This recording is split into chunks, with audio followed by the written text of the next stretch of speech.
The hall of the Baron's estate was loud with laughter that night. Alien nobles in bright robes sat in long rows, drinking heavy blue wine and joking about humans. They always did. To them, humans were weak, simple, and only useful for cleaning floors or carrying boxes. No one in the hall expected anything different. Humans were servants, nothing more. Among the servants stood one young human man named Jace. He was quiet, careful, and never talked back.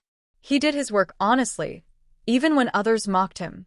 Most aliens ignored him, except when they needed an extra hand or someone to blame for their mistakes. But Jace never showed anger. He simply bowed and moved on. That night, the alien Baron, Lord Vezir, stood up with a cruel smile. His skin glowed silver under the hall lights, and his 4 sharp eyes sparkled with mischief. He lifted his goblet and tapped it loudly. "Tonight," Vezir announced, "I will amuse you all with a gift. A gift for one of our loyal human workers." His voice boomed, and the hall quieted. Jace froze. He hoped the Baron wasn't talking about him. Whenever the nobles planned gifts, they were always humiliating. Vezir gestured, and 2 alien guards rolled forward a large gravity chair. Sitting in the chair was a young alien woman, fragile, thin, and silent. Her long hair draped over her shoulders, and her eyes were half open but unfocused. Her legs and arms were stiff, unmoving. She looked like she had not spoken in years. "This," Vezir said loudly, "is my daughter, Lyra. Broken, paralyzed, useless to this house." A few nobles chuckled. Some whispered. Some looked away, uncomfortable. Jace's heart tightened when he saw her. She wasn't useless. She was suffering. Vezir smirked and spread his arms. "Since she is of no value to me, I will give her to a human. Let him take care of her. Let him feed her, clean her, carry her. Let him learn what real burden feels like." He pointed directly at Jace. "You," the Baron commanded. "You will take her. She is yours now." The hall erupted into laughter. Some aliens slapped their tables. Others raised their glasses. Jace walked forward slowly. His steps felt heavy, not because he feared the burden, but because he knew the cruelty behind the gift. The Baron didn't care about his daughter's pain. He only wanted to make a joke. The girl in the chair did not move. She didn't react to the noise, the laughter, or her father's cold voice. She looked lost inside her own body. Jace stopped in front of the chair and bowed respectfully. "I will take care of her, my lord," he said softly. His voice was calm, but inside, something burned. Not anger, purpose. Vezir barked a laugh. "Let us see how long you last, human." The nobles cheered again, but Jace didn't hear their laughter anymore. His eyes focused only on the girl. Lyra. Her breathing was shallow. Her hands were curled tightly. Her lips were slightly parted as if she wanted to speak but couldn't. Jace slowly placed his hand on the arm of her chair. Her skin was cool, almost cold. He leaned down a little so she could see his face. "Don't worry," he whispered. "You're safe." For a moment, her eyes shifted. Only a tiny movement, but enough for him to notice. Enough to show that someone was still inside that silent body. Jace felt a shock run through him. She was aware. Maybe trapped, maybe unable to move, but she was alive behind those quiet eyes. The Baron didn't notice. The nobles didn't care. But Jace saw it. He saw something no alien in that hall had ever bothered to look for. He saw life. He saw a spark. 2 guards pushed the chair toward him. "Take her to the servant quarters," one said with a sneer. Jace nodded and took hold of the chair's handle. The room's laughter followed him as he slowly guided Lyra out of the grand hall. But the farther he went from the nobles, the quieter the world became. When they reached the long hallway, Jace stopped and turned to her again. "I don't know what they told you, or how long you've been like this," he whispered gently. "But I can see you. You're still here." Her eyelids fluttered weakly. Jace knelt beside her. "I know they think you're a burden, but I don't. I think there's more to you. And I'm going to help you, Lyra. I promise." Her fingers twitched, just a slight movement, so small anyone else would have missed it. But Jace noticed. He smiled. He didn't see a joke or a burden. He saw potential. He saw a life waiting to be awakened.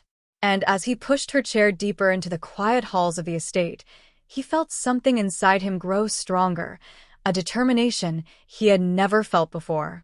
The Baron had given her to him as a joke. But this joke would change everything. Jace pushed Lyra's gravity chair through the long, dim hallways of the Baron's estate. The laughter from the noble hall faded behind them, replaced by silence. Only the soft hum of the floating chair followed them. Lyra's head was slightly tilted, her eyes unfocused but open. Jace wondered how long she had lived like this, silent, ignored, treated like an object instead of a daughter. Every small detail about her body told a story of neglect. Her thin arms had lost muscle. Her legs were stiff, showing no sign of recent movement. Someone had cared for her enough to keep her alive, but not enough to keep her living. Jace reached a quiet room in the servants' wing. It was small, with 2 beds, a table, and only one window. He used to share it with another servant, but that servant had been reassigned months ago. Now it was just Jace and now Lyra. He unlocked the door and pushed the chair inside carefully. "Let's get you settled," he said softly. Lyra didn't respond. Her eyes drifted slowly toward the window, as if following the faint sunlight coming in. Even that tiny movement made Jace feel hopeful. He bent down and adjusted the blanket around her shoulders. Her skin still felt cool, but her breathing grew steadier. "You must be tired," he whispered. "They kept you in that hall for so long." He gently lifted her arm to reposition it. It felt stiff, but not lifeless. Muscles unused for years were still there, waiting for purpose, waiting for someone to believe they could wake up. Jace looked at her face again.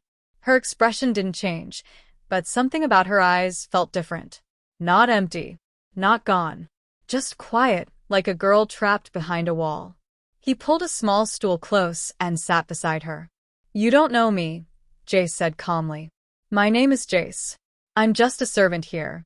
But now, I guess I'm the one who will take care of you." Her eyes flickered again, barely noticeable, but real. Jace leaned forward. "I know you can hear me." Lyra's fingers twitched. Only once. Only a little. But it was enough to make Jace inhale sharply. "I knew it," he breathed. "You're still in there." He didn't know what had happened to her. Disease, accident, injury. The Baron never said. Maybe he didn't care enough to know. Maybe alien doctors had tried and failed. Maybe everyone had simply given up. But Jace wasn't everyone. He stood, walked to a shelf, and returned with a small cup of warm water. Using a sponge cloth, he carefully moistened her lips. "Here, you must be thirsty." Her throat moved, a swallow. Weak, forced, but intentional. "You're fighting," Jace said softly, smiling at her. "Good." He cleaned her hands next. Dirt had collected in the corners of her nails, showing how long she had been treated like something to be hidden away instead of a daughter who needed help. When he finished, he sat beside her again. "Lyra, they think giving you to me is a punishment," he said quietly. "A joke. A way to make me suffer. But they're wrong." Her eyes shifted and locked onto his face for one long second. Jace froze. Then she blinked, slow, heavy. "You understand," he whispered. "You know what's happening." For the first time since seeing her, Jace felt his heart beat faster. She wasn't just aware. She was trying to reach out from inside her paralyzed body. Trying to communicate. He leaned closer, lowering his voice. "Listen to me. I don't know how much you can move or speak. But I know you're alive. I know you're trying. And I promise you this." He gently took her cold hand in his warm one. "I will help you. I don't care how long it takes. I will help you move again." Her fingers trembled. Not a random spasm. Not an accident. A response. A tiny, fragile answer. Jace felt emotion rise in his chest. He squeezed her hand lightly, careful not to hurt her. "I'm with you now," he said. "You're not alone anymore." He prepared a small meal for her, something soft and easy to swallow. He lifted a spoon and held it near her lips. Her mouth opened slightly, slowly, as if each movement needed all the strength she had. That's good, Jace encouraged. Take your time. He fed her patiently, waiting between every slow swallow. The process took nearly an hour, but Jace didn't rush. Lyra watched him the whole time, not with fear, but with something softer. Something like trust, forming little by little. When the meal was done, he wiped her lips gently. You did great, he said. Her eyelids lowered, tired from the effort. Jace brushed a strand of hair away from her face. Rest now. He dimmed the lights and sat down on the stool beside her chair. Even as she drifted into sleep, her hand remained slightly lifted, as if reaching toward him. He placed his hand on hers. The Baron gave her away as a joke. But here, in this quiet room, away from cruel laughter, a different story had begun. One built on patience, one built on belief, and one built on a promise that would change both their lives in ways the Baron could never imagine. The next morning, Jace woke before sunrise. Servants rarely had time for themselves, but today he didn't think about work. The first thing on his mind was Lyra. He turned to her chair. She was awake. Her eyes followed the soft morning light coming through the window. They were clearer than yesterday, still tired, still slow, but more focused. Jace smiled. Good morning, he said gently. Her eyes slowly shifted toward him. The movement was small, but it was real. He approached quietly and checked her blanket to make sure she was warm. You slept well, Jace said. You look a little stronger today. Lyra blinked once, as if answering him. He brought warm water and gently cleaned her face.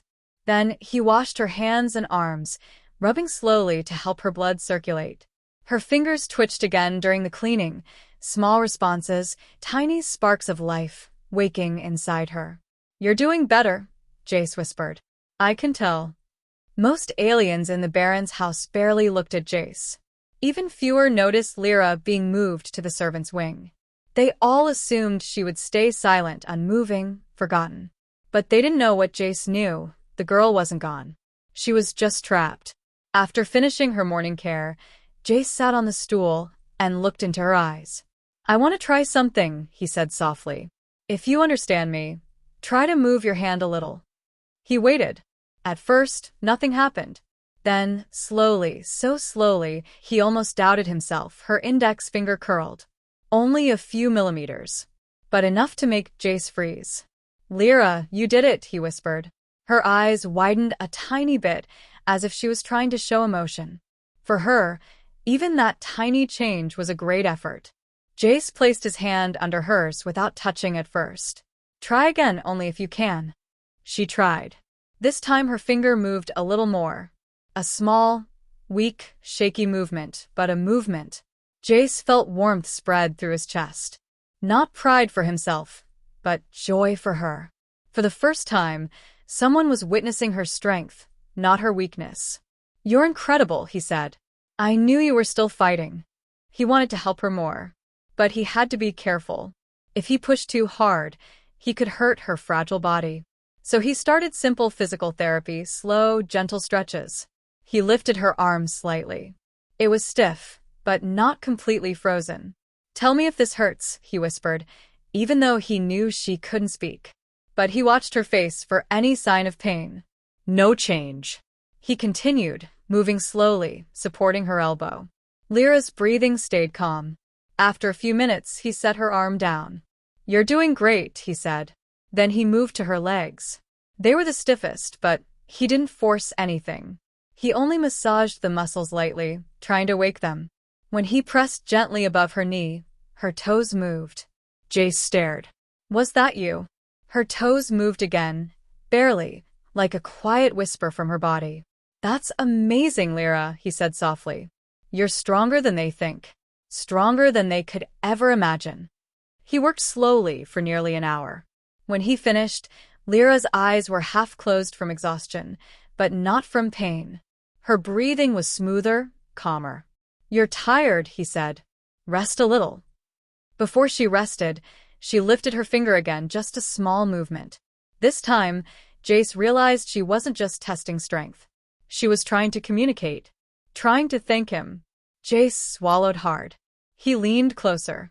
You're welcome, he whispered. Later that morning, Jace carefully prepared her breakfast. Soft, warm food she could swallow easily. He helped her eat, patient as always. Every spoonful seemed easier for her than the day before. You're improving, Jace said. Bit by bit. That's how all great changes begin. She blinked slowly, almost like agreement. After the meal, he sat beside her again and gently held her hand. I want to show you something, he said quietly. He lifted her hand slightly, supporting it from below. Try to move your fingers while I help. Her hand trembled. Her fingers curled. Weak, but intentional. That's it, Jace whispered. You're doing it. Lyra's eyes filled with something that looked like emotion, like hope. Jace's voice softened. You're not broken, Lyra. You were just abandoned. Her eyes locked onto his again. And I won't abandon you, he added. Not now. Not ever. He thought about all the aliens in the hall who had laughed yesterday. None of them had seen this. None had noticed the spark inside her. But he had. You're going to grow stronger, Jace said. I don't know how long it will take, but I will help you every day. Her finger moved again. Just a small twitch. But this time, it was her strongest one yet. Jace smiled warmly. That's your answer, isn't it? She blinked once. A yes. The rest of the day was quiet. Jace did his servant duties quickly, returning to Lyra every chance he got. Each time, he found her more aware, more awake, more present. Once, when he walked into the room, he saw her head slightly turned toward the door. She had been waiting for him, and for a brief moment, Jace felt something heavy in his chest, something he couldn't name yet. Concern. Care. Connection. Lyra wasn't just a responsibility. She was becoming someone important to him. Someone he wanted to protect. Someone who deserved a chance to live again. She moved one finger, one toe, one thought at a time. And Jace was there to see every miracle. Over the next few days, Jace created a routine for Lyra. It wasn't perfect, and he wasn't a doctor, but he used patience, warmth, and careful observation. And somehow, that was exactly what Lyra needed. Every morning began with gentle stretching. Jace would lift her arms, move her wrists, massage her hands, and slowly work down to her legs. Lyra's body was stiff, but every day she relaxed a little more under his touch. He learned to read her small signals, tiny changes in her breathing, slight twitches in her fingers, the way her eyes widened when something felt uncomfortable. Lyra couldn't speak, but she communicated with every small part of her that still worked. And Jace listened. One morning, while he massaged her hand, Lyra's eyes locked onto his. Her gaze was sharper today, more awake. You're feeling stronger, aren't you? Jace asked softly. She blinked once, yes. Jace smiled. He moved her hand again, then paused. Lyra, I want to try something new. Something harder. But I'll stop if it hurts. Her eyelids lowered, then opened. Another yes. Jace positioned himself behind her chair and carefully lifted her under the arms. I'm just going to see if your back muscles respond. You don't have to do anything, just try to stay relaxed. He slowly raised her. Her body trembled, her legs stiff, but she didn't panic. She trusted him. That's it, you're doing great, he whispered. Her head leaned slightly against his shoulder. Not because she chose to, but because she could. It was the first time she'd been lifted like a real person in years, not shoved around or ignored. After a few seconds, he lowered her back into the chair.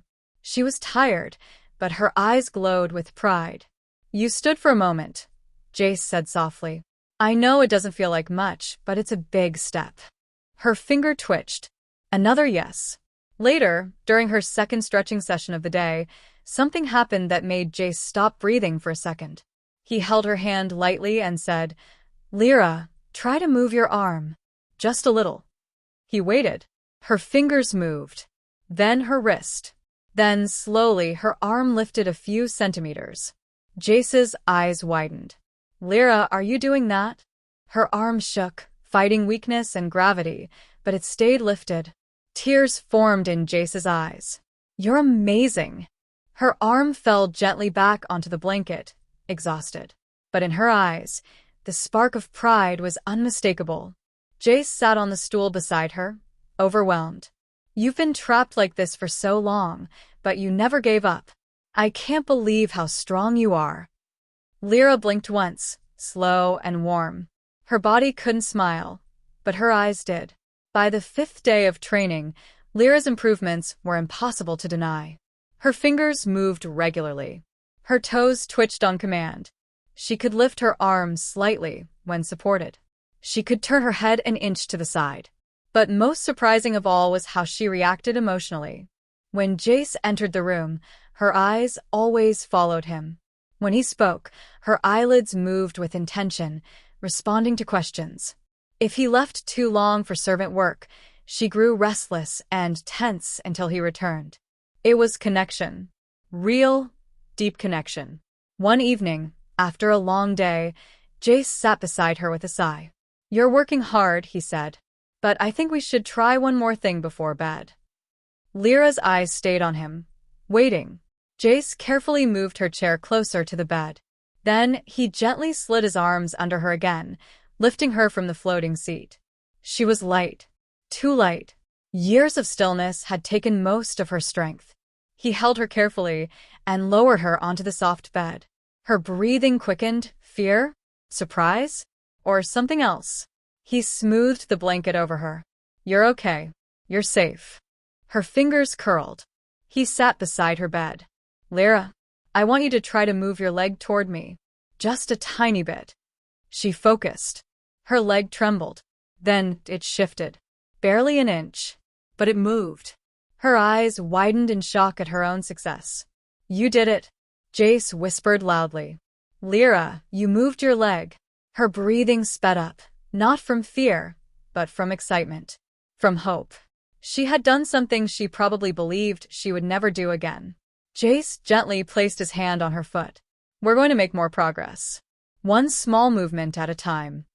He leaned closer, voice soft. I believe in you. I believe in everything you can become. Lyra blinked twice, her version of tears she couldn't shed. Later, when the room was quiet and Jace prepared to sleep, he sat by her bed for a few more minutes. Today was incredible, he whispered. You're waking up, Lyra. Bit by bit. And I'll be here for all of it. Her hand lifted, a tiny rise, no more than a breath. Jace gently took her fingers. She wasn't asking for help. She was reaching for him. He squeezed her hand gently, and for the first time, he realized something important. This wasn't just care. This wasn't just routine. They were becoming a team. Two souls fighting for one future. And soon the rest of the household would notice. Very soon. For a full week, Jace and Lyra continued their quiet routine. Morning stretches, gentle muscle work, small movements, slow meals, careful lifting. Every day Lyra gained a little more control, one twitch, one shift, one breath at a time. But the estate was a noisy place, even when silent. Servants noticed things. And servants talked.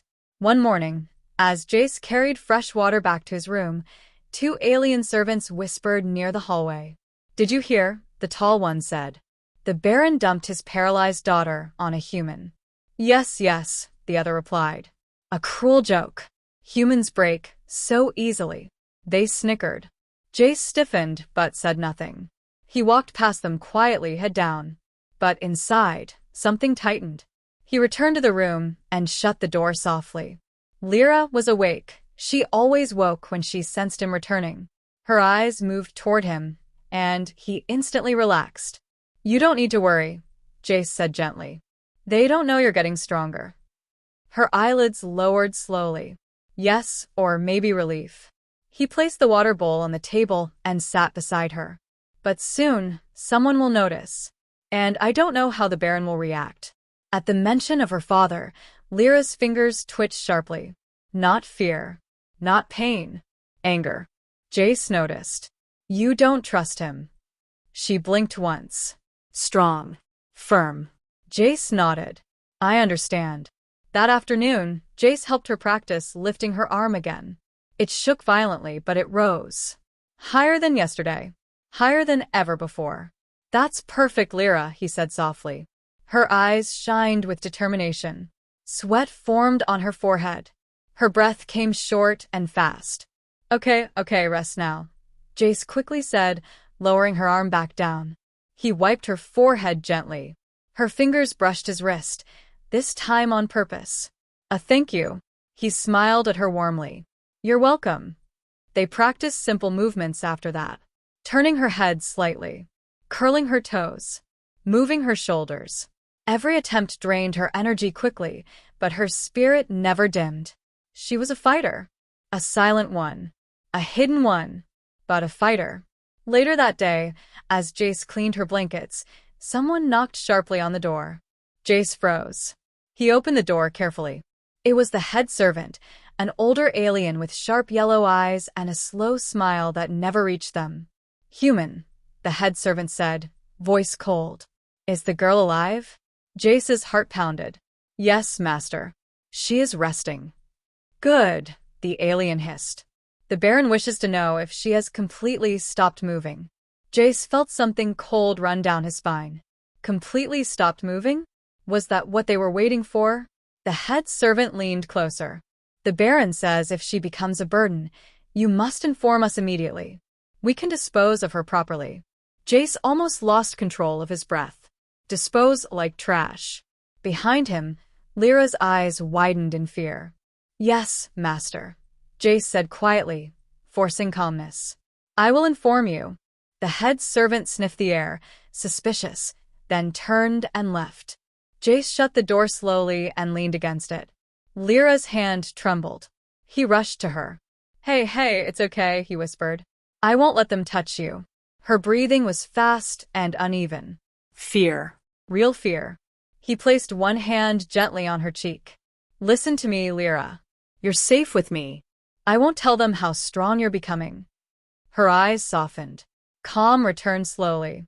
Jace exhaled shakily. We have to work carefully now. Quietly. She blinked. Yes. That evening, Jace helped her sit more upright in the chair, using extra pillows and gentle support. He lifted her a little so her spine engaged, letting her hold the position as long as she could. Her whole body trembled from effort, but she didn't look away from him. You're doing great, Jace whispered. But don't push too hard. Lyra blinked twice, her version of I want to try more. He shook his head. Not tonight. Your muscles need rest. She gave a slow blink. Disappointment but acceptance. Jace adjusted her blanket and brushed her hair back. For months, maybe years, no one had treated her gently. No one had looked at her as a person. Now someone did. And she didn't want it to stop. Tomorrow, he said softly. We'll do more tomorrow. Her eyes followed him as he cleaned the room, prepared their simple dinner, and sat beside her bed. She lifted her finger, a small, shaky movement. Jace leaned closer. What is it? Her finger moved again, slower, more meaningful. She was trying to point at him. He felt something warm in his chest. Not duty. Not responsibility. Connection. You're telling me I matter to you, Jace said quietly. Her eyelids closed and opened, yes. Jace swallowed hard. You matter to me too. Lyra's breath steadied. Her hand relaxed. She wasn't afraid anymore. Because she knew she wasn't alone. Not anymore. Outside the door. Footsteps echoed through the halls. Servants whispered. Rumors grew. And somewhere in the estate, the Baron wondered why the human hadn't come crawling back yet, crushed by the burden he had given him. He had no idea that the joke was failing. He had no idea that his daughter was waking up. And he had no idea that a human was about to change everything. The great palace of the alien Baron was quiet that night. Most servants had gone to their small sleeping rooms, and even the guards stood lazily at their posts, half asleep. Only a few soft lights glowed along the silver walls, making long shadows stretch like dark fingers. Aaron moved carefully through the halls, pushing Lyra's chair in front of him. Her blanket was wrapped tightly around her legs. She looked peaceful, almost sleepy, but her eyes stayed bright. She did not miss anything around her. They were returning from the gardens, where the cool night air always made Lyra breathe easier. The stars above had been beautiful, wide, clear, and sharp, almost like floating mirrors. Lyra loved looking at them. It was the only time she forgot the weight of her own body. Aaron stopped near her room and smiled gently. "Did you like it tonight?" he asked. Lyra blinked slowly and moved her fingers in a small pattern on her armrest, the silent code they had built together. "Yes." "More tomorrow." Aaron nodded. "Of course. We'll go every night if you want." He opened her door and pushed her inside. But just as he turned to lift her to her bed, a heavy sound echoed down the hallway. Thud, thud, thud. Slow, powerful, angry footsteps. Aaron knew immediately. The Baron was awake. And he was angry. The smell of strong drink filled the air before the Baron even appeared. Aaron felt his stomach tighten. He quickly placed himself between Lyra and the door. The alien Baron entered the room with wild, furious eyes. His tall frame leaned slightly, showing he had been drinking for hours. Behind him, 2 guards followed quietly, unsure what mood he was in. "So," the Baron growled, "you bring her outside again." Aaron kept his voice calm. "A little fresh air helps her breathing, sir." The Baron laughed, cold, sharp, cruel. "Breathing? She is a broken thing. A burden. A reminder of my embarrassment." Lyra lowered her eyes. Aaron's jaw tightened, but he stayed respectful. "She is improving," he said. "She is stronger than you think." The Baron stepped forward so quickly that Aaron barely reacted. The Baron grabbed Aaron's shirt and lifted him partway off the floor. "She is nothing." Aaron felt the Baron's claws press against his neck. But before the Baron could push harder, a soft sound stopped him. A sharp, weak breath. Lyra was staring at them, her fingers trembling, her eyes wide with fear. The Baron threw Aaron aside. The human hit the wall but quickly stood again, placing himself in front of her. "You dare?" the Baron roared. "You dare protect her from me?" Aaron swallowed. His heart pounded so hard he could hear it in his ears. But he did not move aside. "Yes," he said softly. "I do." The room fell silent. Even the guards froze. The Baron's eyes narrowed, and his voice dropped to a deep, deadly tone. "You are a servant. You are dirt. You speak to me as if you are her protector, her father?" Aaron didn't answer. He didn't need to. His silence was a clear truth. The Baron stepped toward Lyra. She flinched. It was small, barely visible, but Aaron saw it. Something inside him broke. "Stop," he shouted. The Baron turned, shocked that a human dared raise his voice. Aaron forced his fear down and spoke clearly. "She is not broken," he said. "She is alive. She is smart. She is trying every day. She is more than you allow yourself to see." The Baron laughed again, but there was something different this time. Something shaken. "You think she has worth?" he asked. "I know she does." "And you think you are teaching her something?" Aaron nodded once. "Hope." The Baron's expression changed. Anger, confusion, and something like pain flickered across his face. His voice cracked as he shouted. "She was supposed to die." Lyra gasped. Aaron's eyes widened. The Baron continued, louder, shaking. "The healers said she would not survive past her first year. They said she would never move, never speak, never think. She was supposed to die before she grew old enough to look like this." His hand shook. His breath trembled. The guards looked away, ashamed. Aaron whispered, "But she didn't die." The Baron stared at Lyra. For the first time, his expression softened, but only for a second. "She lived," he said in a hollow voice. "And every day she lived, she reminded me that even with all my power, I could not fix my own child." Aaron took a slow step forward. "That is not her fault." The Baron clenched his fists, but his anger had changed. It was no longer only rage, it was grief. "You think she can be more?" he asked quietly. Aaron nodded. "I don't think. I know." The Baron looked at Lyra for a long, painful moment. Her eyes met his. She didn't turn away. Then the Baron did something shocking. He stepped back. He looked at Aaron, really looked at him. "If you fail her," he whispered, "I will destroy you."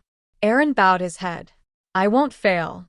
The Baron turned, pushed past his guards, and left without another word. The The room became silent again. Erin closed the door, locked it gently, and turned to Lyra. Her eyes were wet. Tears shimmered down her cheeks. Erin knelt beside her and wiped them away with soft fingers. "It's okay," he whispered. "You're safe." Her trembling hand tapped her armrest. "Thank you." Erin smiled sadly. "We will keep going," he said. "Tomorrow. And every day after." And for the first time in her life, Lyra felt something warm and bright grow inside her. Hope. The morning after the Baron's outburst was strangely quiet. No guard shouted. No servants rushed through the halls. The entire palace felt tense, like the walls were holding their breath. Erin woke early and hurried to Lyra's room. She was already awake, waiting for him, her eyes shining with something new, determination. "Good morning," Erin said gently. Lyra tapped her fingers on the armrest. "Fathered angry?" Erin nodded. Yes. "But he won't hurt you. Not anymore." Lyra blinked slowly. "I want to try today." Erin paused. "Try what?" She tapped again, firm, certain. "Standing." His heart jumped. She had never asked that before. He knew her legs were weak, nearly without strength. But he also knew she had changed these past months, more than anyone expected. "Okay," he said softly. "We'll try." He pushed her chair into the training room he'd made, small weights, soft mats, wooden bars. She had learned to move her hands here. She learned to control her breath. She learned to push herself without fear. Erin knelt in front of her. "Are you sure?" Lyra nodded, eyes focused. He moved her chair beside the bar installed against the wall. Slowly, he lifted her from the seat. Her legs hung weakly, but she didn't look away. She stared at the bar like it was a mountain she had chosen to climb. Erin supported her weight. Her legs trembled. "Put your hands on the bar," he whispered. She tried. Her fingers shook. A small cry escaped her mouth. But she didn't stop. Inch by inch, she placed her fragile hands on the cool metal. Erin felt her body lean forward. "Easy. I've got you." Then, she pressed down, trying to lift herself. Her arms shook violently. Her legs barely responded, but her eyes burned with will. Erin kept his hands ready, but he didn't carry her. He let her try. He let her fight. And then, a miracle. Her knees stiffened. Her back straightened. Her arms pushed harder than he had ever seen. Little by little, centimeter by centimeter. Lyra lifted herself up. She stood. Her legs were shaking. Her arms trembled. But she stood.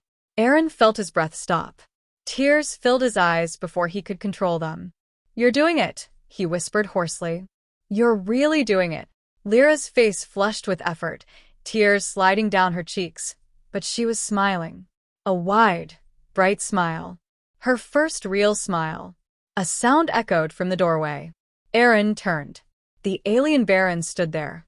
He wasn't dressed in armor. His hair wasn't styled.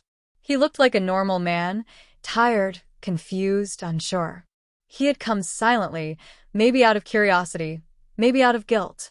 But now he stood frozen, staring at his daughter on her feet. Lyra didn't notice him at first. She was focused on breathing, slow, steady, strong. Erin swallowed hard. "Sir, she..." But the Baron raised a hand. He stepped toward them slowly, like approaching something sacred. Lyra's eyes lifted and met his. For a moment, they both froze. Then, Lyra tried to straighten more, as if she wanted him to see her at her best. Her legs trembled dangerously.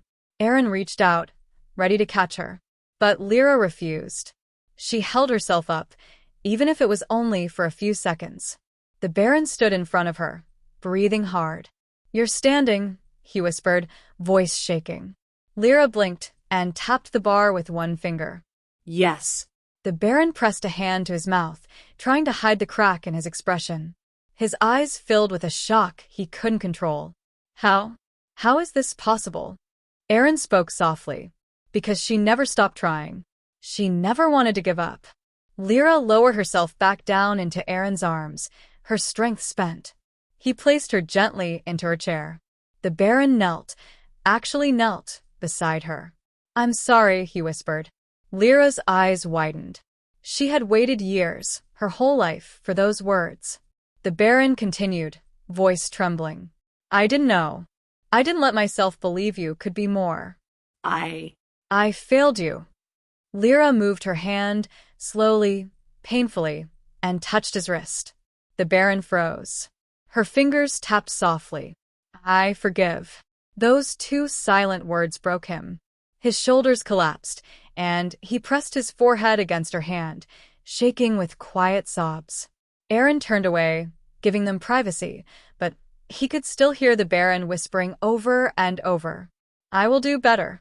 I promise you, I will do better. When the Baron finally stood, he wiped his face and looked at Aaron. For the first time, there was no anger, no pride, no superiority. Only respect. You saved her, the Baron said. You saw her when I refused to. Aaron shook his head. She saved herself. She just needed someone to believe she could. The Baron took a deep breath. From this day, you are no servant. You are her guardian, her teacher, her family. Aaron bowed his head. I'll protect her with my life. Lyra's eyes shone as she tapped once more. We continue tomorrow? Aaron laughed softly.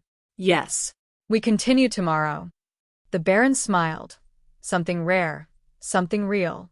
And as the sun rose over the palace, Lyra felt something strong and warm inside her. Not just hope, a future. And she wasn't walking toward it alone anymore.